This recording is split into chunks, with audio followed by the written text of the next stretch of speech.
الدرس الخامس عشر تدريبات على الشدتين في كلمة.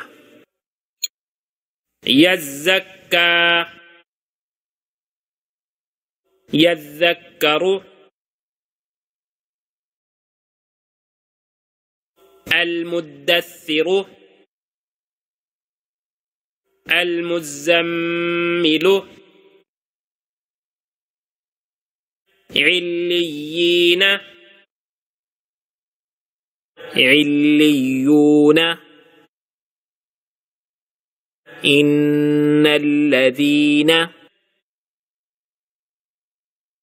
إلا الذين، من شر النفاثات،